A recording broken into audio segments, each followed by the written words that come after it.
1 229 000 francs CFA. C'est le prix unitaire de ces motos dans ces magasins à Ouagadougou. La même marque de moto est vendue à 1 600 000 francs CFA ou à 1 700 000 francs CFA sur d'autres commerçants. En plus de ces spéculations de prix, ces commerçants ne disposent d'aucun document attestant le prix d'achat des motos ni d'affichage des prix de vente. Face à cette augmentation exorbitante, la brigade mobile de contrôle et de répression des fraudes passe à la vitesse supérieure.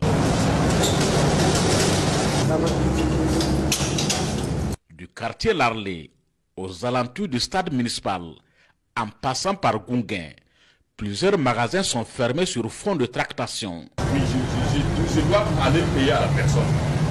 Que tu dois aller payer à la personne, voilà. Après avoir vendu. Est-ce que vous comprenez? Et ce document, il n'est pas à mesure de remettre ça. Non, je ne comprends pas quel document vous avez dû prendre. Le document d'achat dont il parle là. Ce n'est pas un achat. Le problème là, c'est qu'on ne se comprend pas. Mais on va passer ça. Il y a des documents qu'ils demandent qui ne sont pas apportés.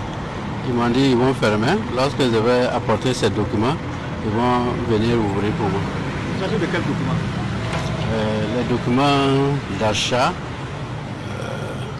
avec mon fournisseur. Bon, je n'avais pas pris ça. Maintenant, je vais aller réclamer. Pour la brigade mobile, la sensibilisation a des limites. Les contrevenants à la réglementation encourent de lourdes peines. En termes de sanctions, elle sera très lourde cette sanction. Pourquoi je le dis elle sera lourde? Parce que il faut venir payer des amendes. Nous allons examiner pour voir quelle est la structure des prix appliqués par ce commerçant. Si on se rend compte qu'au terme de l'analyse, qu'il a appliqué un prix de vente exagéré, ce qui lui permet de dégager une marge bénéficiaire exagérée, mais ça veut dire que ces motos seront purement saisies définitivement. Cette sortie de contrôle et de répression n'est qu'une première. D'autres sorties sont prévues les jours à venir sur toute l'étendue du territoire afin d'empêcher les flambées des prix au profit des consommateurs.